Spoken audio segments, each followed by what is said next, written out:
बिस्मिल्लाहिर्रहमानिर्रहीम। अस्सलाम वालेकुम। एक्सरसाइज 8.1 का क्वेश्चन नंबर 32, 33, 34, 35, 36 ये तमाम क्वेश्चंस बिल्कुल एक जैसे हैं। एक ही इनका तरीका है सॉल्व करने का। कैसे इनको सॉल्व करना है? मैथमेटिकल इंडक्शन को यूज़ करते हुए, और हमने प्रूफ करना है कि ये इंटीग्रल वैल्यूज़ के लिए ये जो फार्मूला है फैक्टोरियल की फॉर्म में या पावर्स की फॉर्म में, ये बिल्कुल वैलिड है।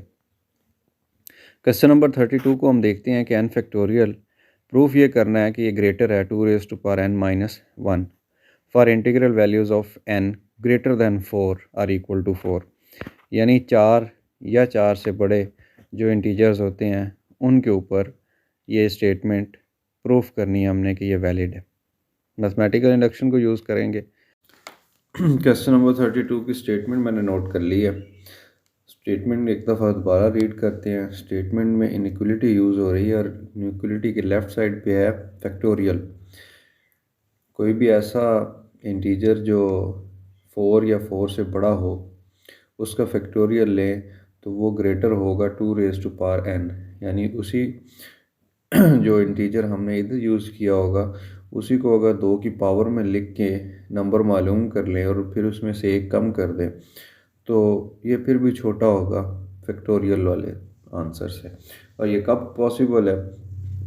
कंडीशन जिसके इसके ऊपर है कि जब वो n जो आपने इंटीजर पुट करना है वो 4 हो या 4 से बड़ा हो। सेट की फॉर्म में अगर इसको लिखें, साइड पे हम बना के लिख लेते हैं n बिलोंग टू, एक ऐसे सेट से बिलोंग कर रहा है कि जिसका लीस्ट इंटीजर 4 है, then 5, then 6, then 7 and so on। Mathematical induction का जो स्टेप नंबर 1 होता है इसको कंडीशन 1 भी बोलते हैं। इसके अंदर हमने जो लीस्ट इंटीजर होता है अकॉर्डिंग टू सिचुएशन हमने उसके ऊपर वैल्यू को वेरीफाई करना होता है। Step number 1।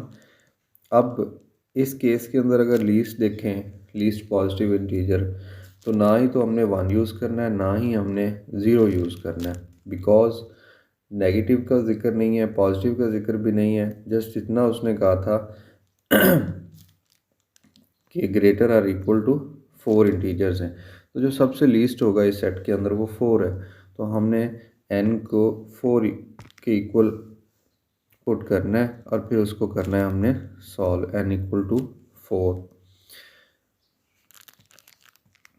क्वेश्चन की स्टेटमेंट में अगर पुट करें तो ये आ जाएगा 4 फैक्टोरियल ग्रेटर देन 2⁻4 -1। इसको सॉल्व करें तो हमें मिलता है 4 फैक्टोरियल का मतलब ये है कि 4 × 3 × 2 × 1 एंड 2⁻4 का मतलब ये होता है 16 -1। 4 × 3 12, 24। 24 इज़ ग्रेटर देन 15। डेफिनेटली ये बात बिल्कुल ठीक है। सो स्टेप नंबर 1 हमारा वेरीफाई हो चुका कि वाकई ही 4 के ऊपर, जो कि लीस्ट पॉजिटिव इंटीजर है इस केस में, 24 ग्रेटर होता है 15 से। तो ये स्टेटमेंट वेरीफाई हो चुकी है। बट हमने स्टेप नंबर 2 और 3 भी करना है कंडीशन 1 और 2 के लिए। 1 कंप्लीट होगी, अब कंडीशन 2 चेक करेंगे। तो कंडीशन 2 के अंदर हम पहले करते हैं step number 2।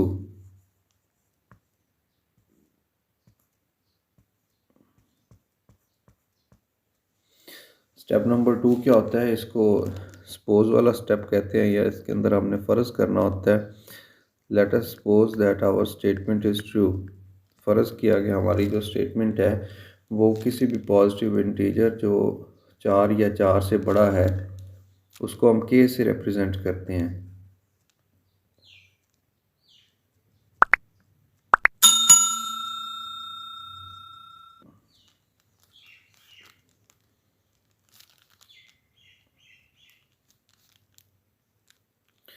n is equal to k। Positive integer के पुट कर रहे हैं हम स्टेटमेंट के अंदर, तो जहाँ जहाँ पे n था वहाँ पे k आ जाएगा। तो जो स्टेटमेंट गिवन है वो स्टेटमेंट कुछ इस तरह से हो जाएगी कि k का फैक्टोरियल ये ग्रेटर आ जाएगा 2⁻k माइनस 1 के इक्वल। ये हमारी सपोजिशन है कि k फैक्टोरियल ग्रेटर है 2⁻k माइनस 1। और एक दफ़ा फिर बता देता हूँ कि कोई भी ऐसा पॉजिटिव इंटीजर है कि जो 4 या 4 से बड़ा होगा। स्टेप नंबर 3 करते हैं मैथमेटिकल इंडक्शन का आखिरी स्टेप, और कंडीशन नंबर 2 का भी आखिरी स्टेप है। इसके अंदर हम क्या करते हैं, हम अपेयर करवाते हैं k की बजाय k+1, यानी जो पॉजिटिव इंटीजर k लिया था उससे नेक्स्ट जो इंटीजर होगा k+1 हमने ये अपेयर करवाना है।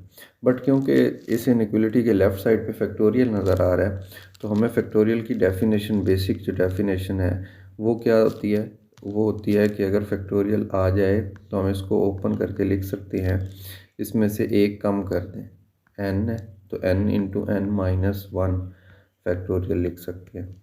इसी तरह अगर इधर होता n+1 होता तो हम एक दफ़ा लिखते n+1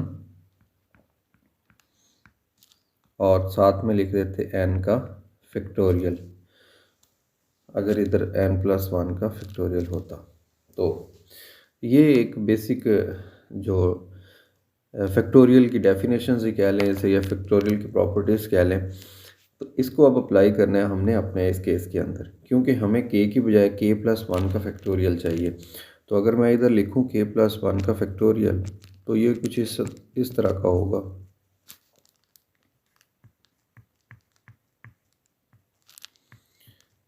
k+1 फैक्टोरियल, ये जो सेकंड नंबर पे हमने लिखा है ये वाला, एग्जैक्टली इसी चीज़ को हम यूज़ करेंगे। तो ये क्या बन जाएगा ये बन जाएगा इक्वल k+1 विदाउट फैक्टोरियल, और फिर इसमें से एक कम कर देंगे जो कि बन जाएगा k फैक्टोरियल।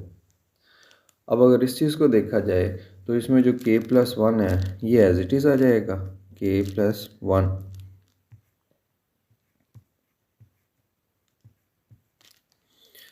ये एज इट इज़ आ गया। और जो k फैक्टोरियल है, because k factorial is greater than 2⁻k minus 1, तो देखें हम इसकी जगह पे 2⁻k माइनस 1 पुट कर देते हैं। और जैसा कि ये k फैक्टोरियल ग्रेटर था, उसी तरह से k फैक्टोरियल की जब हमने वैल्यू पुट की है तो ये सारी चीज़ लेस देन बन गई k+1 फैक्टोरियल।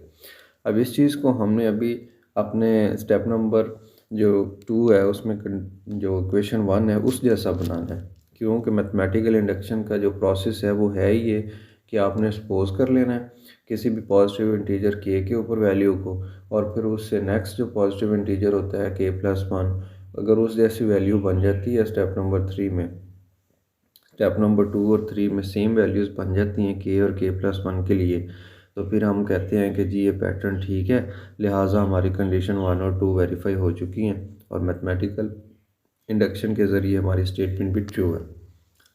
बिल्कुल उसी चीज़ को अब हम प्रोसीड करेंगे और वैसा ही बनाएंगे कि ये k+1 अपेयर हो जाए। तो अब इसको मज़ीद सॉल्व करने के लिए ये जो स्टेप है k+1,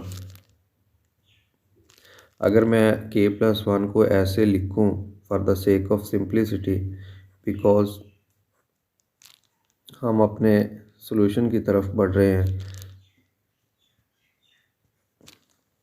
ये जो k+1 था इस +1 को लिख दिया, इस +1 को लिख दिया -1 + 2, चीज़ बिल्कुल एक्जैक्टली वही है 2k - 1, तो इसको हम लिख देते हैं ब्रैकेट में बिकॉज ये सेम चीज़ थी, एक ही वैल्यू थी। ओके, नेक्स्ट अब हमने दो ब्रैकेट्स की मल्टीप्लिकेशन करवानी है। ब्रैकेट्स की मल्टीप्लिकेशन का रूल ये होता है कि फर्स्ट ब्रैकेट में से जो पहला नंबर होता है उसको मल्टीप्लाई करें सेकंड ब्रैकेट के साथ। अब इस केस के अंदर मैं इनके दो हिस्से कर लेता हूँ, फर्स्ट ब्रैकेट में ये दो वैल्यूज़ हैं और सेकंड ब्रैकेट में ये दो वैल्यूज़ हैं। अब जो रूल होता है मल्टीप्लिकेशन का वो ये होता है कि आपने पहले जो ब्रैकेट है उसमें से पहला नंबर लेना है, उसको सेकंड ब्रैकेट से मल्टीप्लाई करना है, फिर दूसरा नंबर लेना है और उसको मल्टीप्लाई कर देना है। तो इसी हम प्रोसेस को यूज़ करेंगे अपने जो बेसिक ब्रैकेट्स की मल्टीप्लिकेशन का रूल है और हमारा क्वेश्चन सॉल्व हो जाएगा। कैसे? हम लिखते हैं k minus one into two raise to power k minus one, फिर उसके बाद है plus two into two raise to power k minus one. अब इसमें हम कुछ वैल्यू सॉल्व करेंगे, कुछ सॉल्व नहीं करेंगे, बिकॉज़ हमारा जो मेन हमारा मोटो सिर्फ ये है कि हमने ये जो इक्वेशन नंबर 1 बनाई हुई है इस जैसी हमने अपने क्वेश्चन को बना लेना है। कैसे बना लेना है कि इस साइड पे जो लेफ़्ट है के फैक्टोरियल, उसकी जगह पे तो के प्लस वन फैक्टोरियल अपेयर हो गया। इन इक्वलिटी जो थी ये भी अपेयर हो चुकी है, ठीक है। उसके बाद माइनस वन अपेयर करवाना है, ठीक है, टॉप राइट साइड पे, और उसके साथ टू रेज टू पावर के की जगह के प्लस वन लेके आना है। बस हमारा ये काम है और हम उस काम की तरफ जुटे हुए हैं, वो काम हम कर रहे हैं। लें जी, ये आगे इनइक्वलिटी, और इस चीज़ को, इस ब्रैकेट को एज इट इज़ लिखते हैं बिकॉज उस जैसा बनाना है जो अभी मैंने आपको स्टेप दिखाया है। तो ये टू को डिस्ट्रीब्यूट कर रहा है तो अंदर मल्टीप्लाई करेंगे, ये बन जाएगा two into two raise to power k minus two. अब इस स्टेप के अंदर फिर हम दो काम करते हैं कि ये वाला जो चीज़ है two into two raise to power k, base same है तो पावर इसकी ऐड कर देंगे तो के प्लस वन अपेयर हो जाएगा। देखें कैसे, k minus one two raise to power k minus one plus two, अब पावर्स ऐड होकर बन जाएंगी के प्लस वन। माइनस टू को लिख देते हैं माइनस वन अलहदा से और ये वाला माइनस वन अलहदा कर देते हैं, यानी माइनस टू को दो हिस्सों में ब्रेक कर दिया। ऐसा करने से क्या होगा, ऐसा करने से हमारी ये जो रिक्वायरमेंट थी, रिक्वायर्ड वैल्यू थी, ये हमें मिल चुकी है। हम इसको एक साइड पे ले आते हैं और जो बाकी सारा कचरा मचरा वैल्यूज़ हैं उनको दूसरी साइड पे ले जाते हैं, यानी ये जो चीज़ें हैं इसको हम उठा के इस माइनस वन के साथ ले जाते हैं, इसको उठा के पहले ले जाते हैं इस जगह पे। तो कैसे लाएंगे, कैसे लिखेंगे, मैं लिख रहा हूँ, ये बन जाएगा, चलें जी मैं इस कलर में लिख देता हूँ, टू रेज टू पावर के प्लस वन माइनस वन। उसके बाद बाकी जितनी वैल्यूज़ हैं उन सबको हमने इकट्ठा करके साइड पे लिख देना है। वो कौन सी थी, वो थी k minus one into two raise to power k minus one और लास्ट वाला माइनस वन। दोबारा बता देता हूँ आपको, ये वाली जो वैल्यू थी टू रेज टू पावर के प्लस वन माइनस वन, इसको उठा के ये पहले नंबर पे लिख दिया और बाकी जितनी वैल्यूज़ थी ये वाली ये इधर आ गई हैं और ये माइनस वन लास्ट में आ गया। अब ऐसा करने से हुआ क्या, ऐसा करने से हमें कुछ वैल्यूज़ जैसे स्क्वायर रूट के अंदर एक्सट्रेनियस रूट्स होते हैं वैसे हमें कुछ वैल्यूज़ एक्स्ट्रा मिल गई हैं। अब हमने उन एक्स्ट्रा वैल्यूज़ को चेक करना है क्या वो हमारे जो स्टेटमेंट है, क्वेश्चन है, उसके ऊपर फ़र्क डाल रही हैं या नहीं। लेकिन उससे पहले हम कंपेयर कर लेते हैं। हम अपना स्टेप को कंपेयर करें, अगर क्वेश्चन नंबर 1 के साथ कंपेयर करें तो इधर मैं लिख देता हूँ बेहतरी के लिए कि ये लेफ़्ट साइड पे आ रहा था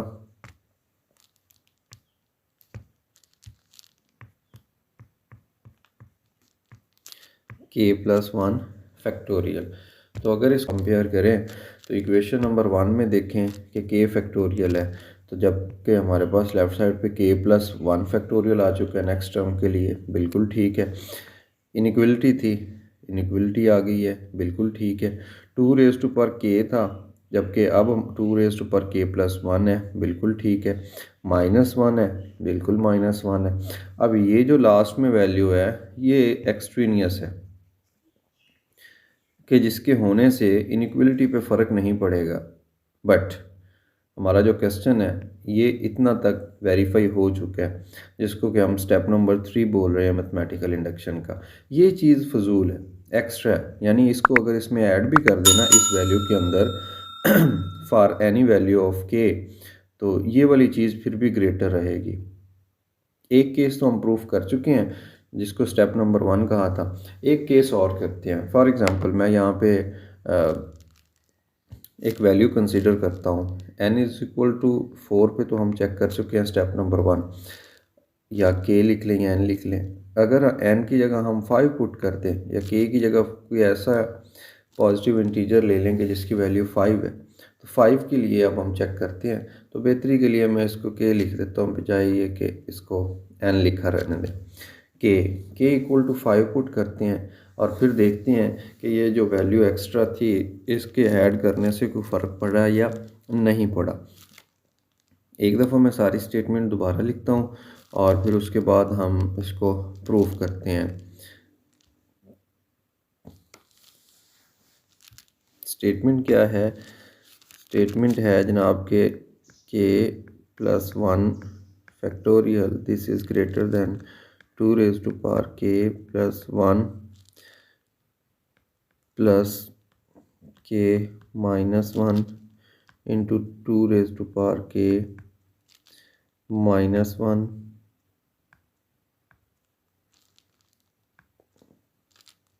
फिर -1।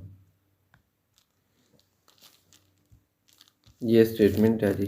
इस स्टेटमेंट को हमने k=5 पे वेरीफाई करना है। k=5 पे कि क्या ये जो एक्सट्रेनियस साथ में आ रहा है इससे फ़र्क पड़ेगा या नहीं पड़ेगा। k=5 हम पुट कर रहे हैं। ओके, तो जब लेफ़्ट साइड पे हम पुट करेंगे तो ये बन जाएगा k की जगह 5 आ जाएगा। तो 5 + 1 6 फैक्टोरियल, मैं लिख देता हूँ 6 फैक्टोरियल।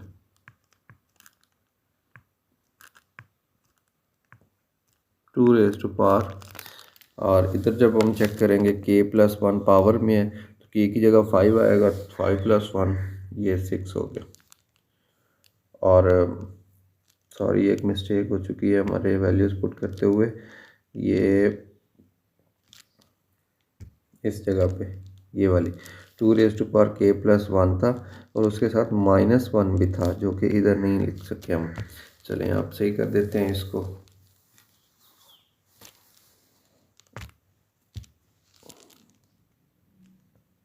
-1 तो 2⁻6 आ गया, उसमें से 1 माइनस कर देते हैं और साथ में ये ब्रैकेट आ गई। 5 - 1 ये 4 बन जाएगा। फिर 2⁻5 आ जाएगा, -1 आ जाएगा और अगेन -1 आ जाएगा। हमारा जो मतलूब था इस पार्ट के अंदर, जो हम वेरिफिकेशन के लिए एक्स्ट्रा स्टेप कर रहे हैं अपने पड़ताल के तौर पे, उसमें जस्ट इस एक्सट्रेनियस वैल्यू को चेक करना था कि ये पॉजिटिव वैल्यू है और इसको ऐड करने से फ़र्क नहीं पड़ रहा। तो हम इस चीज़ की तरफ जा रहे हैं। अब 6 का फैक्टोरियल है, फैक्टोरियल ओपन कर दें या कैलकुलेटर पे सिंपली हम फाइंड कर सकते हैं। 6 का फैक्टोरियल क्या होगा? 6 × 5 × 4 × 3 × 2 × 1 दिस इज़ इक्वल टू 2⁻6। अब 2⁻6 का मतलब क्या है? 2⁻4 16 होता है, 2⁻5 जो होता है वो 32 होता है और 2⁻6 64 होता है। 64 में से एक माइनस ये 1 हो गया, तो मैं बजाय 64 लिखने के मैं 63 अगर लिख दूँ तो हमारा एक स्टेप बच जाएगा। 63 + 4, अब ये काम मैं ब्लू पेन में करता हूँ ऐसे। 4 × 2⁻5 32 होता है, 32 - 1 31 आ जाएगा, 31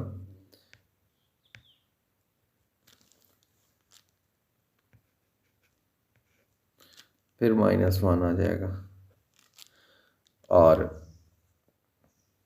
अगर हम लेफ़्ट साइड पे देखें इनइक्वलिटी के, तो ये 6 × 30 120। मैं इसको सॉल्व कर लेता हूँ। अच्छा,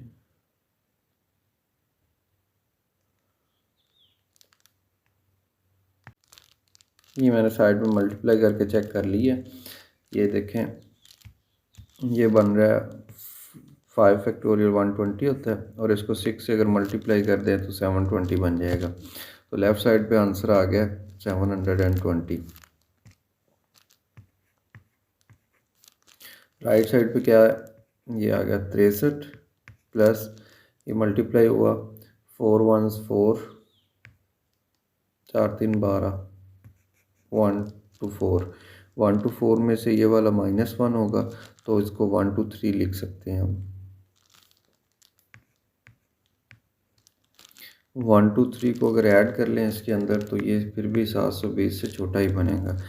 3 और ये 3 6 हो गया, फिर ये 8 हो गया और ये 1 हो गया 186। तो इस स्टेटमेंट से हमें पता चला कि ये जो 123 जो लास्ट में बना था ये वाला पॉजिटिव नंबर, ये इसकी वजह से बना, और ये जो चीज़ है ये इसकी वजह से आई है। और इसको ऊपर देखें तो ये जो एक्सट्रेनियस था पॉजिटिव टर्म थी इसमें ऐड हो रही, और इसके ऐड होने से कोई फ़र्क नहीं पड़ा इनइक्वलिटी के ऊपर। लिहाजा हम कह देते हैं कि हमारी जो स्टेटमेंट है वो हम मैथमेटिकल इंडक्शन के लिए प्रूफ कर चुके हैं, और जो साथ में एक्सट्रेनियस वैल्यू आ रही है, इजाफी वैल्यू आ रही है, उससे हमारे आंसर पे फ़र्क नहीं पड़ रहा। लिहाजा हम उसको इग्नोर कर देंगे, इग्नोर करेंगे और हम कह देंगे कि कंडीशन नंबर 1 और कंडीशन नंबर 2 से हमारा जो मैथमेटिकल इंडक्शन है वो इतनी हद तक प्रूफ हो चुके हैं। और ये जो साथ वाली वैल्यूज़ है इनको इग्नोर कर देते हैं, ये एक्स्ट्रा हैं इनको इग्नोर कर देते हैं क्योंकि इनके होने से फ़र्क नहीं पड़ रहा। और इसी के साथ ही हमारा कंडीशन 1 और कंडीशन 2 प्रूफ हो चुकी है। हम साथ में वजाहत के तौर पे लिख देते हैं condition 1 and condition 2 are satisfied. लिहाजा according to mathematical induction our statement is valid, statement is true for all positive integers which are greater or equal to 4, जैसा कि क्वेश्चन के अंदर कंडीशन दी थी उसने। तो इसके साथ ही हमारा क्वेश्चन नंबर 32 भी ख़त्म हो चुका है।